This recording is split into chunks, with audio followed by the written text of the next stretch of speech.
চলছে, অনেক ঝড় চলছে। অনেকেই জানতে চেয়েছেন এসবের প্রেক্ষিতে তাদের কি বক্তব্য, সেই বক্তব্যগুলো তুলে ধরতে চাই। সঙ্গে থাকুন, আশা করি ভালো লাগবে।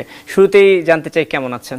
মোটেও ভালো নেই, কারণ যে গুজব ছড়াচ্ছে আমি নাকি কোথায় পালাই গেছি, পুলিশ আমাকে খুঁজে পাচ্ছে না। আপনারাও জানেন যে একটু ঝড় চলছে, অভিযোগ পাল্টা অভিযোগ, মামলা হামলা, অনেক গল্পই আমরা শুনতে পাচ্ছি। যারা অভিযোগ করেছেন তাদের গল্প আমরা শুনেছি, কিন্তু আপনাদের কাছ থেকে আমরা আসলে জানতে চাই সেদিন আসলে যে হামলা একটা ভিডিও আমরা দেখেছি, যে একটু মারামারি বা একটু হাতাহাতি হয়েছে, কি হয়েছিল কে বলবেন? আচ্ছা আমি বলি, ফার্স্ট অফ অল আমার ব্যাপারটা ক্লিয়ার করি। ইয়াসিন যেটা বললো আমার ব্যাপারে, পুলিশ নাকি আমাকে খুঁজে পাচ্ছে না। তো আমি বলতে চাই বাংলাদেশের টেকনোলজি কিন্তু এতটা দুর্বল না যে একটা মানুষকে খুঁজে বের করা যাবে না। যেখানে আমার মোবাইল রানিং, আমি একটা নোন পার্সন, আমাকে ইজিলি কিন্তু যে কাউকে বলে হবে যে রাকিবের বাসা কোথায়। আর সবচেয়ে বড় কথা হচ্ছে ইয়াসিন আমার এই বাসার মানুষ, সে জানে আমার বাসার অ্যাড্রেস কোথায়। তার নানা নানুর সন্তান আমি, সে কি আমার ব্যাপারে জানে না? সে সব গায়ে আমার নামে মিথ্যাচার চালায় যাচ্ছে।